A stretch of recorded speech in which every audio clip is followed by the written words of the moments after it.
வாழ்க வளமுடன் நண்பர்கள் அனைவருக்கும் வணக்கம். நான் உங்கள் நண்பன் Arjun, SEBI registered research analyst. இன்னைக்கு 8th ஏப்ரல் போஸ்ட் மார்க்கெட் போட்டு பார்த்துடலாம். ஓவர் நைட்டில் மார்க்கெட்டு 5%, அதாவது மற்ற இண்டெக்ஸ் எல்லாம் 5%, நிஃப்டி வந்து 3.75% இன்க்ரீஸ் ஆகிருக்குது. ஸோ இந்த மாதிரி ஒன்று ரேலி வரும் அப்படின்னு எஸ்டர்டே யாருமே நினச்சிருக்க மாட்டோம். ஏன்னா ட்ரம்ப்புடைய ட்வீட்லாம் அந்த மாதிரி இருந்துச்சு. அவர் வந்து ட்வீட் பண்ணினது எல்லாமே வந்து ஓகே மார்க்கெட் அவ்வளோதான் அப்படிங்கிற மாதிரியான ட்வீட்லாம் பண்ணிட்டு இருந்தாரு. அதுக்கு நான் ரீசன் சொல்கிறேன். இந்த வீடியோ கண்டினியூவாக பாருங்கள். இந்த ட்வீட்டுகள்லாம் வந்ததுக்கப்புறம் ஓகே அவ்வளோதான், நாளைக்கு ஹியூஜ் கேப் டவுன் அப்படி தான் நினச்சிக்கிட்டு இருந்தோம். ஆனால் இன்னைக்கு வந்து அப்படியே வந்து பல்ட்டி அடிச்சிட்டாரு. அந்தர் பல்ட்டி அடிச்சிருக்கிறாரு. அந்தர் பல்ட்டி அடிச்சது ஒரு விஷயத்தில் நல்ல விஷயம்தான், ஓகேங்களா. ஆனால் ஒரு பிரசிடென்ட் இந்த மாதிரிலாம் அந்தர் பல்ட்டி அடிக்கக்கூடாதுன்னு வச்சுக்காங்களேன். ஸோ அவர்லாம் என்ன பண்ணினாரு அதை பார்க்கணும். 3.75% நிஃப்டி வந்து இன்க்ரீஸ் ஆகிருக்குது. அதாவது 4,200 நியர்லி வந்துருக்குது. லைக் நிறைய பேர்த்தோடைய காதில் வந்து புகையும் வந்துகிட்டு இருக்கும். காரணம் என்னன்னா மார்க்கெட்டு 20,000 வரும், 18,000 வரும்லாம் நிறைய பேர் சொல்லிட்டு இருந்தாங்க. ஸோ அந்த லெவலெல்லாம் வரும்போது இன்வெஸ்ட்மெண்ட் ஸ்டார்ட் பண்ணலாம் அப்படின்னு நினச்சிட்டு இருந்தாங்க. ஆனால் மார்க்கெட்டு 22,200லேருந்து அப்படியே இப்போ வந்து கிட்டத்தட்ட 7-8% இன்க்ரீஸ் ஆகிடுச்சு. பாயிண்ட்ஸ் கணக்கு பார்க்கும்போது ஆல்மோஸ்ட் 2,000 பாயிண்ட்ஸ் இன்க்ரீஸ் ஆகிடுச்சு நிஃப்டி. எல்லா ஸ்டாக்கும் அடிமட்டத்தில் இருந்து எல்லாமே வந்து ஆல்மோஸ்ட் வந்து ரெக்கவரி வந்துருக்குது, ஓகேங்களா. ஸோ இனிமேல் வந்து 22,200 வருமா, வாங்க முடியுமா அப்படிங்கிற மாதிரிலாம் நிறைய பேர் கொஷின் ரைஸ் பண்ணிக்கிறாங்க. பட் அது வருமாங்கிறது தெரியாது. ஆனால் இங்கேருந்து ஏறறதுக்கு உண்டான பாசிபிலிட்டிஸ் இருக்குதுங்கிறது வந்து கிளியராக தெரியுது, ஓகேங்களா. அதாவது இந்த வார் ஸ்டார்ட் பண்ணும்போது நிஃப்டி இருந்த லெவல் 25,200, ஓகேங்களா. 25,200லேருந்து 22,180 வந்துச்சு. இப்போ வந்து 24,000. நான் ஆல்ரெடி ஒரு வீடியோவில் சொல்லிக்கிறேன். என்னுடைய வீடியோ கண்டினியூவாக பார்க்குறவங்களுக்கு உங்களுக்கு தெரிஞ்சிருக்கும். என்ன சொன்னேன் அப்படின்னா, ஓகே வார் முடிஞ்சிடுச்சு, இப்போ நாம் வந்து இன்வெஸ்ட்மெண்ட் ஸ்டார்ட் பண்ணலாம் அப்படின்னு நினைக்கும் போது மார்க்கெட்டு பாட்டம்ல இருந்து 7-8% இன்க்ரீஸ் ஆகிருக்கும் அப்படின்னு சொன்னேன். இது வந்து லாஸ்ட் வீக் ஒரு வீடியோவில் நான் சொல்லியிருந்தேன், ஓகேங்களா. எனக்கு நல்லா கிளியராக தெரியுது. இப்போ அதுதான் நடந்துருக்குது. இப்போ மார்க்கெட்டில் வந்து இப்போ வந்து போர் வந்து கம்ப்ளீட்டாக முடியல. 2 வீக்ஸ் வந்து சீஸ்ஃபயர் அனௌன்ஸ்மெண்ட் பண்ணிக்கிறாங்க. இந்த 2 வீக்ஸ் சீஸ்ஃபயருக்கே வந்து மார்க்கெட்டு கிட்டத்தட்ட பாட்டம்ல இருந்து 7-8% ஏறிடுச்சு, ஓகேங்களா. இப்போ இது வந்து பர்மனண்டாக க்ளோஸ் பண்ணுறாங்க அப்படிங்கிற பட்சத்தில் மார்க்கெட்டு 25,000 26,000, அதாவது பழைய ரேஞ்சுக்கு என்ன இருந்துச்சு அந்த ரேஞ்சுக்கு மேலேயே போயிடும். அப்படிதான் வந்துச்சு கோவிட் பீரியடும். இது வந்து கிளாசிக் எக்ஸாம்பிள், ஓகேங்களா. ஸோ இப்போ இருக்கிற நிஃப்டியோடைய சப்போர்ட் ரெசிஸ்டன்ஸ் என்ன, இப்போ நிஃப்டி எது வரையும் போகலாம், நாளைக்கு சென்செக்ஸ் உடைய எக்ஸ்பைரி இருக்குது, இது எல்லாத்தையுமே பார்த்துடலாம். எங்கேயும் ஸ்கிப் பண்ணால் பாருங்கள். இந்த வீடியோ உங்களுக்கு கண்டிப்பாக யூஸ்ஃபுல்லாக இருக்கும். இந்த வீடியோ ரெக்கார்ட் பண்ணிட்டு இருக்கிறது 7 o'clock ரெக்கார்ட் பண்ணிட்டு இருக்கிறேன். அமெரிக்காவில் வந்து ஈஸ்டர்ன் டைம் பார்த்தோம் அப்படின்னா மார்னிங் 9 o'clock. அதாவது ட்ரம்ப் வந்து 7 மணி தான் எந்திரிச்சிருப்பாராட்டு இருக்குது. 7 மணி வந்து ஒரு 2-3 ட்வீட் பண்ணிட்டு இருக்காரு. அந்த ட்வீட் எல்லாமே வந்து இந்த வீடியோவில் கவர் பண்ணுறேன். ஸோ எங்கேயும் ஸ்கிப் பண்ண பாருங்கள். இந்த வீடியோ உங்களுக்கு கண்டிப்பாக யூஸ்ஃபுல்லாக இருக்கும். என்னுடைய யூடியூப் சேனல் சப்ஸ்கிரைப் பண்ணல அப்படின்னா சப்ஸ்கிரைப் பண்ணிட்டு பாருங்க. ஓகே, இந்த ஏப்ரல் மாதத்தை பொறுத்தவரையும் ட்ரம்ப்புக்கு என்ன அவருக்கு ஒரு ஆனந்தமாக தெரியல. போன வருஷம் ஏப்ரல் 9ஆம் தேதி என்ன பண்ணாருன்னு ஞாபகம் இருக்குங்களா? அதாவது ஏப்ரல் 4ஆம் தேதி ரெசிப்ரோக்கல் டேரிஃப் அனௌன்ஸ்மெண்ட் பண்ணினாரு. அதுக்கு அடுத்து 1 வீக்கில், அதாவது ஏப்ரல் 9ஆம் தேதி இந்த ரெசிப்ரோக்கல் டேரிஃபு 90 டேஸுக்கு, விச் மீன்ஸ் 3 மந்த்துக்கு நான் வந்து பாஸ் பண்ணுறேன் அப்படின்னு சொல்லியிருந்தாரு. அது வந்து போன வருஷம். இந்த வருஷம் ஏப்ரல் 8ஆம் தேதி சீஸ்ஃபயர் வந்து அனௌன்ஸ்மெண்ட் பண்ணிக்கிறாரு, ஓகேங்களா. அதாவது எஸ்டர்டே அவர் பண்ண ட்விட்டும் இன்னைக்கு அவர் சீஸ்ஃபயர் அனௌன்ஸ்மெண்ட் பண்ணனதுக்கும் ஏகப்பட்ட காம்ப்ளிகேட்டட் நியூஸ்லாம் இருக்குது அப்படின்ட்டு யூஎஸ்லேருந்து நியூஸ்லாம் வந்துட்டு இருக்குது. நான் அதிகமாக வந்து நியூஸ் வந்து யூஎஸில் என்னோட பெஸ்ட்டு ஃப்ரெண்டு ஒருத்தர் இருக்கிறார். அப்படியே அவர் வந்து நம்ம யூடியூப் ஃபாலோவரும், அவரும் வந்து அங்கேருந்த நியூஸ் எல்லாம் அப்பப்போ எனக்கு கலெக்ட் பண்ணி அனுப்புவார். ஸோ அதை வச்சு தான் நான் வந்து வீடியோ வந்து போஸ்ட் பண்ணுறேன், ஓகேங்களா. எஸ்டர்டே வந்து நைட்டு என்ன ஆச்சு, அதுக்கப்புறம் இதுவரையும் என்ன ஆச்சு அப்படிங்கிறது எல்லாமே நான் வந்து கோர்வையாக சொல்கிறேன் பாருங்களேன். அதாவது அமெரிக்காவில், அதாவது ஈஸ்டர்ன் டைம் 8 AM என்ன சொல்கிறாரு US president, tonight we will finish the Iranian civilisation அப்படின்னு சொல்கிறாரு. ஈரான் வந்து எனக்கு கவலை இல்லை அப்படிங்கிறாங்க. மணி 10 மணிக்கு we will not negotiate any further அப்படின்னு ட்ரம்ப் சொல்கிறாரு. நாங்கள் பேச்சுவார்த்தைக்கே உடன்பட மாட்டோம் அப்படின்னு 10 மணிக்கு சொல்கிறாரு. அதுக்கு ஈரான் வந்து இமீடியட்டாக வந்து ரெஸ்பான்ஸ் பண்ணுறாங்க. வி டோன்ட் கேர் அப்படிங்கிறாங்க. 1 மணிக்கு, அதாவது யூஎஸ்ல மதியம் 1 மணிக்கு என்ன சொல்கிறாங்க, we are still ready to talk அப்படிங்கிறாரு. இன்னமும் நாங்கள் வந்து பேச்சுவார்த்தைக்கு ரெடியாக இருக்கிறோம் அப்படின்ட்டு ட்ரம்ப் சொல்கிறாரு. ஈரான் வந்து நோ ஃபர்தர் டாக்ஸ் அப்படின்னு சொல்கிறாங்க. மணி 3 மணிக்கு என்ன நடந்துச்சு அப்படிங்கிறத பார்த்தோம் அப்படின்னா, என் ஃப்ரெண்டு அங்கேருந்து ஷேர் பண்ணின விஷயம் என்ன அப்படின்னா, மார்க்கெட்டில் ஹெவி பொசிஷன் வந்து அக்யூமுலேட் ஆகிட்டு இருக்குது. இப்போ வந்து ஏதாவது ஒரு பாசிட்டிவ் நியூஸ் வரும் அப்படின்னு சொல்கிறாப்படி. அதுக்கு தகுந்த மாதிரியே வந்து யூஎஸ் பிரசிடென்ட் என்ன சொல்கிறாரு, பாகிஸ்தானுடைய பிரைம் மினிஸ்டர் பேச்சுவார்த்தைக்கு ரெடி பண்ணிக்கிறாரு. அதனால நாங்கள் வந்து 2 வாரத்துக்கு சீஸ்ஃபயர் அனௌன்ஸ்மெண்ட் பண்ணுறோம் அப்படின்னு சொல்கிறாரு. ஸோ எஸ்டர்டே மார்க்கெட் ஓப்பன் ஆகிறதுக்கு முன்னாடி இருந்து ஹெவியாக அக்ரெசிவான ஒரு ட்விட் எல்லாமே கொடுத்துட்டு மார்க்கெட்டை நல்ல ஒரு பாட்டத்துக்கு கொண்டுட்டு வராங்க. அங்கே வந்து ட்ரம்ப்புடைய சன் ஏற்கனவே அவர் வந்து பல கேம் ஆடி இருக்கிறாரு அப்படின்னு ரிப்போர்ட்லாம் வந்திருக்குது. அதை பற்றி நான் வீடியோலையும் சொல்லிக்கிறேன். நல்ல அக்ரெசிவாக வந்து அக்யூமுலேட் பண்ணிட்டு, அதாவது என்ன பண்ணியிருப்பாங்க, யூஎஸ் மார்க்கெட்டில் லாங் போயிருப்பாங்க, க்ரூடு வந்து ஷார்ட் போயிருப்பாங்க. இதை பண்ணிட்டு எதுவுமே இல்லாமல், யாருமே எந்த ஒரு நாடுமே வந்து தலையீடு இல்லாமல் நான் வந்து பேசுறதுக்கு ரெடியாக இருக்கிறேன் அப்படின்னு சொல்கிறாரு. ஓகேங்களா? அதாவது யாராவது வாங்கலையே, நான் வந்து பேச்சுவார்த்தை பண்ணுறேன், போரை நிறுத்துறேன் அப்படின்ட்டு இவர் பொசிஷன் எடுத்துட்டு ஏதாவது ஒரு நாடு வருமா அப்படின்னு பார்த்தோம் அப்படின்னா, பாகிஸ்தான் பிரைம் மினிஸ்டர் போய்கிறாரு. அதாவது வேலிக்கு ஓனா சாட்சி கணக்காக பாகிஸ்தான் பிரைம் மினிஸ்டர் போய், ஓகே இது வந்து நான் டெட்லைன் வந்து இன்னொரு 2 வாரத்துக்கு எக்ஸ்டெண்ட் பண்ணுறேன் அப்படின்னு சொல்லிக்கிறாரு. ஓகேங்களா? இதுதான் எஸ்டர்டே நடந்தது. அதுக்கப்புறமா வந்து யூஎஸ் பிரசிடென்ட் என்ன சொல்கிறாரு, 2 வாரத்துக்கு நான் வந்து சீஸ்ஃபயர் வந்து அனௌன்ஸ்மெண்ட் பண்ணுறேன் அப்படின்னு சொல்கிறாரு. அது வந்து ஈரானுடைய ஃபினான்ஸ் மினிஸ்டர் அரகாச்சி அவர் வந்து என்ன சொல்கிறாரு அப்படின்னா, இது வந்து நாங்கள் வந்து அக்செப்ட் பண்ணிக்கிறோம், ஆனால் நாங்கள் ஒரு 10 கண்டிஷன் கொடுக்குறோம், அந்த 10 கண்டிஷனுக்கு நீங்கள் ஓகே அப்படின்னு சொன்னீங்கன்னா நாங்கள் வந்து அக்செப்ட் பண்ணுறோம் அப்படின்னு சொல்லியிருக்கிறாரு. அது மட்டும் இல்லாமல் எஸ்டர்டே இந்த யூஎஸ் எல்லாமே ஹெவியாக அட்டாக் பண்ண போகிறோம், உங்களுடைய இன்ஃப்ராஸ்ட்ரக்சர் எல்லாமே அட்டாக் பண்ண போகிறோம் அப்படின்னு சொன்னதுக்கப்புறம் ஈரான் என்ன பண்ணாங்க அப்படின்னா, சேஃபர் சைடாக ஹியூமன் செயின், அதாவது மனித சங்கிலி, எங்கெங்க வந்து பெரிய பெரிய இன்ஃப்ராஸ்ட்ரக்சர் இருக்குதா அங்கே எல்லாமே வந்து மனித சங்கிலி நீங்கள் வந்து ஃபார்ம் பண்ணுங்க அப்படின்னு சொல்லிட்டாங்க. ஸோ அதனால வந்து அவங்க வந்து அட்டாக் பண்ண முடியாது அப்படிங்கிற மாதிரியான ஒரு ரீசன். பட் என்னை பொறுத்தவரையும் வாருங்கிறது ஸ்டாப் ஆச்சு. ஓகே, அது வரையுமே சந்தோஷம் தான். ஓகேங்களா? அவர் வந்து இங்கே ஷேர் மார்க்கெட்டில் என்னமோ என்ன அக்கிரமம் பண்ணுறதா தான் பண்ணிட்டோம். ஆனால் வார் ஸ்டாப் ஆச்சு அப்படிங்கிறது தான் நாம் வந்து ஒரு சாட்டிஸ்ஃபேக்ஷனாக இருக்கணும். ஓகேங்களா? ரைட். இப்போ வந்து ஈரான் வந்து என்ன சொல்கிறாங்க, 10 கண்டிஷன் சொல்லிக்கிறாங்க. அந்த 10 கண்டிஷனும் இதே கண்டிஷனை தான் 2 நாளைக்கு முன்னாடி சொல்லும்போது ட்ரம்ப் என்ன சொன்னார், இந்த கண்டிஷன்லாம் நான் ஏற்றுக்க மாட்டேன், நீ வந்து ஹார்முஸ் ஜலசந்தியை ஓப்பன் பண்ணு, இல்லை அப்படின்னா நாங்கள் ஓப்பன் பண்ணுவோம், இல்லை அப்படின்னா உங்கள் மேலே ஹெவி அட்டாக் பண்ணணும் தான் சொல்லிட்டு இருக்காரு.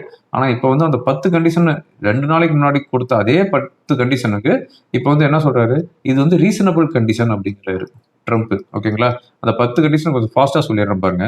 ஃபர்ஸ்ட் வந்து ஹார்முஸ் ஜோன் வந்து நீங்கள் வந்து கண்ட்ரோலில் எடுத்துக்கக்கூடாது, இது வந்து எங்களுடைய கண்ட்ரோலில் தான் இருக்கணும் அப்படின்னு சொல்கிறாரு. அதுக்கப்புறமா வந்து ஈரானில் வந்து எந்த ஒரு பிளேஸும் யூஎஸ் ஆக்குப்பை பண்ணக்கூடாது, எங்கேயுமே வந்து ஆக்கிரமிப்பு பண்ணக்கூடாதுங்கிறாங்க. 3வது பாயிண்டாக வந்து நாங்கள் வந்து யுரேனியம் வந்து என்ரிச்மெண்ட் பண்ணுவோம் அப்படின்னு சொல்கிறாங்க, அதை வந்து நீங்கள் டிஸ்டர்ப் பண்ணக்கூடாது அப்படிங்கிறாங்க. 4th பாயிண்டாக வந்து எங்கள் மேலே இருக்கிற எல்லா சேங்ஷனையும் நீங்கள் வந்து ரிமூவ் பண்ணணும் அப்படிங்கிறாங்க. 5th பாயிண்டாக செகண்டரி சேங்ஷன் இருக்குது பார்த்தீங்களா, 2ஆம் தடைகள், அதையும் வந்து நீங்கள் வந்து ரிமூவ் பண்ணணும் அப்படின்னு சொல்கிறாங்க. 6th பாயிண்ட் தான் வந்து ஐநா சபையில் எங்கள் மேலே இருக்கிற அனைத்து தீர்மானங்களையும் ரிமூவ் பண்ணணும், அதுக்கு 6th பாயிண்ட் சொல்கிறாங்க. 7th பாயிண்டாக என்ன சொல்கிறாரு, ஐநா சபையில் யுனைடெட் நேஷனில் கவர்னர்ஸ் எல்லாமே வந்து எங்களுக்கு சப்போர்ட்டாக வந்து எங்களுடைய தீர்மானத்தை வந்து ஆதரிக்கணும் அப்படிங்கிறாங்க. 8th பாயிண்டாக வந்து எங்களுக்கு நீங்கள் காம்பன்சேஷன் கொடுக்கணும். 9th பாயிண்டாக வந்து இங்கே ஈரான்லேருந்து உங்களுடைய ஃபோர்ஸ் எல்லாமே வந்து ரிட்டர்ன் ஆகிடணும். 10th பாயிண்டாக லெபனானில் எந்த ஒரு அட்டாக்கும் இருக்கக்கூடாது. ஸோ இந்த 10 பாயிண்ட் தான் வந்து 2 நாளைக்கு முன்னாடியும் கொடுக்கும்போது ட்ரம்ப் வந்து ரெஃப்யூஸ் பண்ணார். ஆனால் இன்னைக்கு வந்து அந்த 10 பாயிண்ட்டுமே வந்து ரீசனபிளான ஒரு கண்டிஷன் தானே கொடுக்குறாங்க அப்படின்னு சொல்லிக்கிறாரு. ஓகேங்களா? ஆக மொத்தம் ட்ரம்ப் வந்து பின்வாங்கிட்டாரு அப்படிங்கிறது தான் இப்போ இருக்கிற ஒரு ஹாட் நியூஸ். அதாவது வல்லரசு நாடு அப்படின்னு எல்லாமே வந்து அமெரிக்கா நினைச்சிட்டு இருந்தாங்க. ஆனா அமெரிக்கா வந்து ஈரான் கிட்ட உதப்பட்டுட்டு போயிட்டாங்க அப்படிங்கிறது தான் நிதர்சனமான ஒரு உண்மை. ஓகேங்களா? வெனிசுலா மாதிரி தட்டி தூக்கலான்னு பார்த்தாங்க. ஆனா இது வந்து ஈரான் வந்து ஃபுல் அண்ட் ஃபுல் கண்ட்ரோல்ல இருந்திருக்கிறாங்க.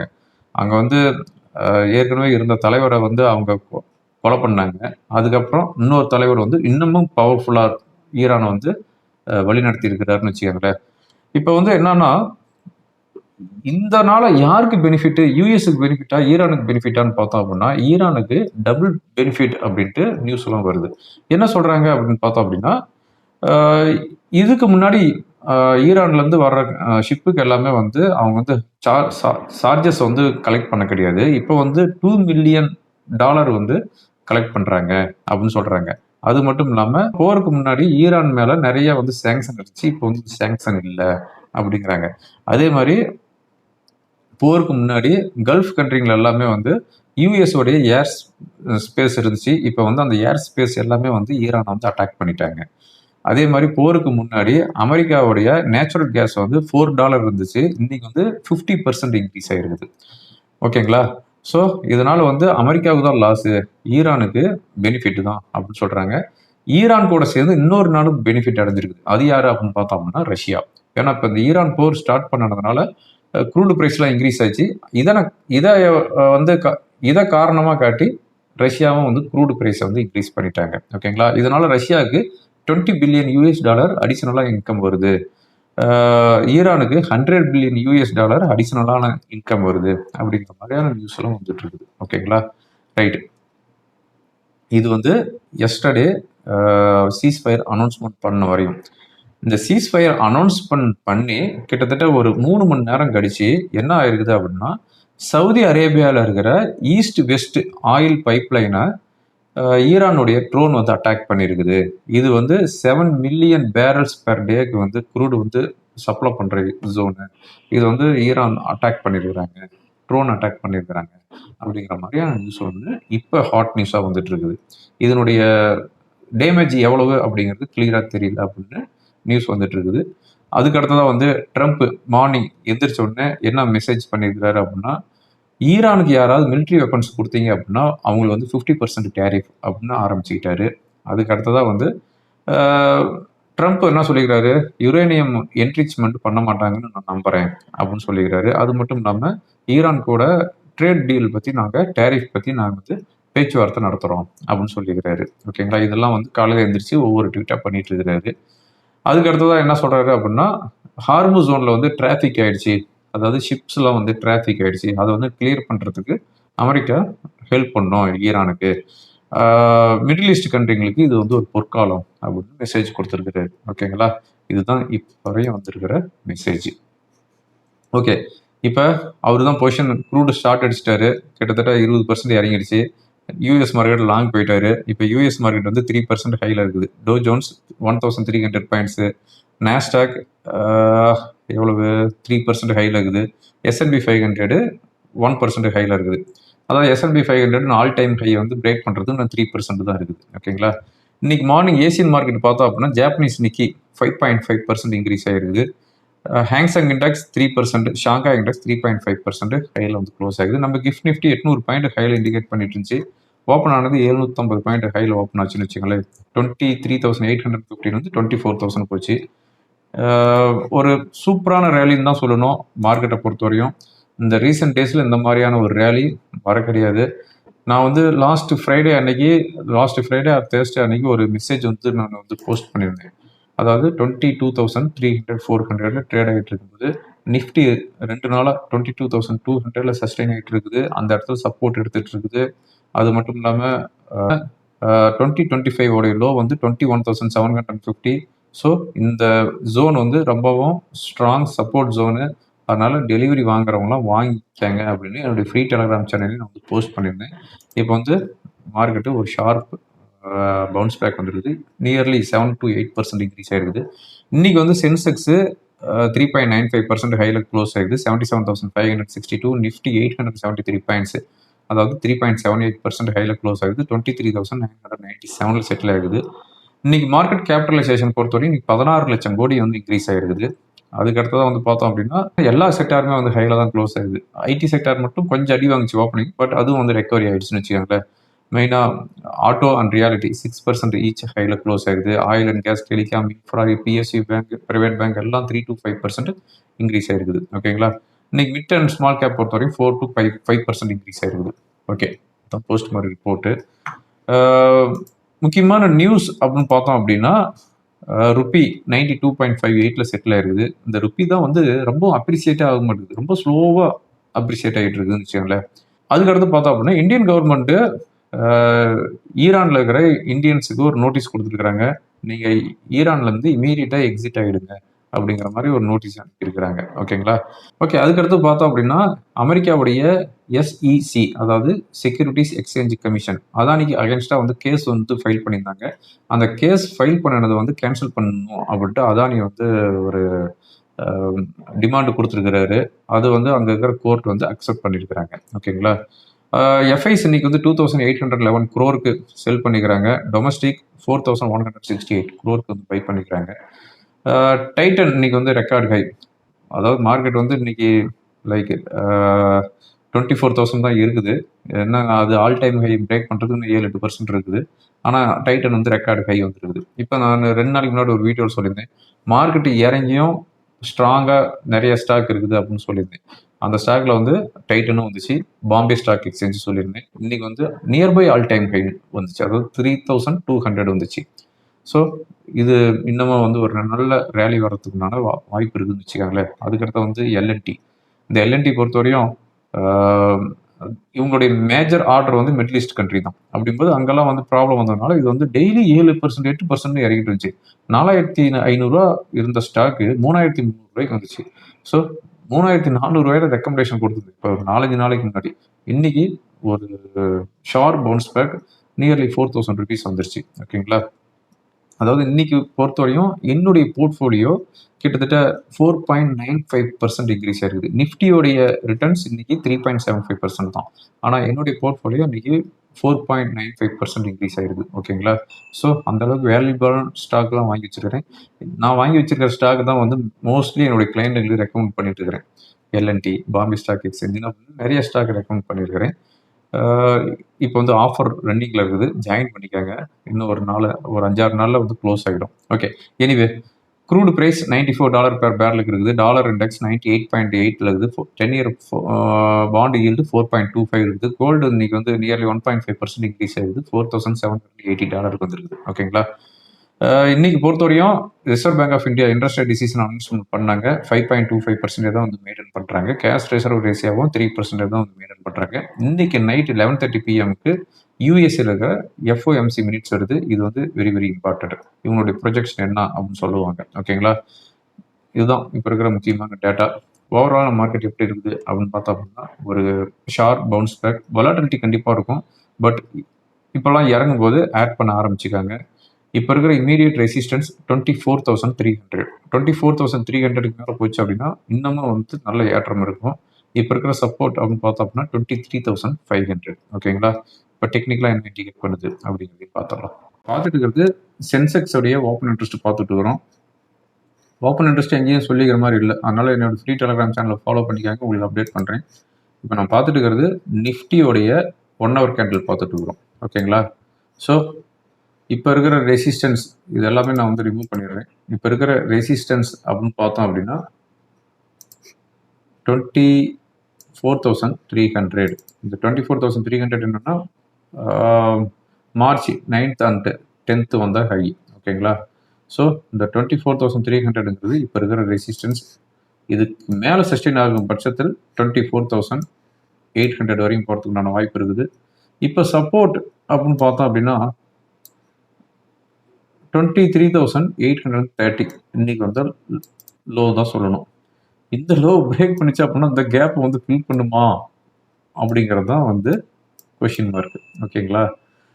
இந்த கேப்பை வந்து ஃபில் பண்ணணும் அப்படின்னா நமக்கு கிட்டத்தட்ட இன்னைக்கு 750 பாயிண்ட் ஏறிச்சு பார்த்தீங்களா, அந்த லெவல் வரணும். அப்படிங்கும்போது 23,820-30ங்கிறது சப்போர்ட். ஒருவேளை 50% ரீட்ரேஸ்மெண்ட் அப்படின்னு பார்த்தோம் அப்படின்னா 23,450. ஓகேங்களா. இது வந்து நெக்ஸ்ட் சப்போர்ட்டாக இருக்கலாம். அதனால் இந்த லெவலை வந்து வாட்ச் பண்ணிக்கோங்க. ஓகே ஃப்ரெண்ட்ஸ், இந்த வீடியோ உங்களுக்கு ரொம்ப யூஸ்ஃபுல்லாக இருக்குன்னு நினைக்கிறேன். யூஸ்ஃபுல்லாக இருந்துச்சு அப்படின்னா ஃப்ரெண்டுங்களுக்கு ஃபார்வர்ட் பண்ணுங்கள். தேங்க்யூ ஃபார் வாட்சிங். வாழ்க வளமுடன்.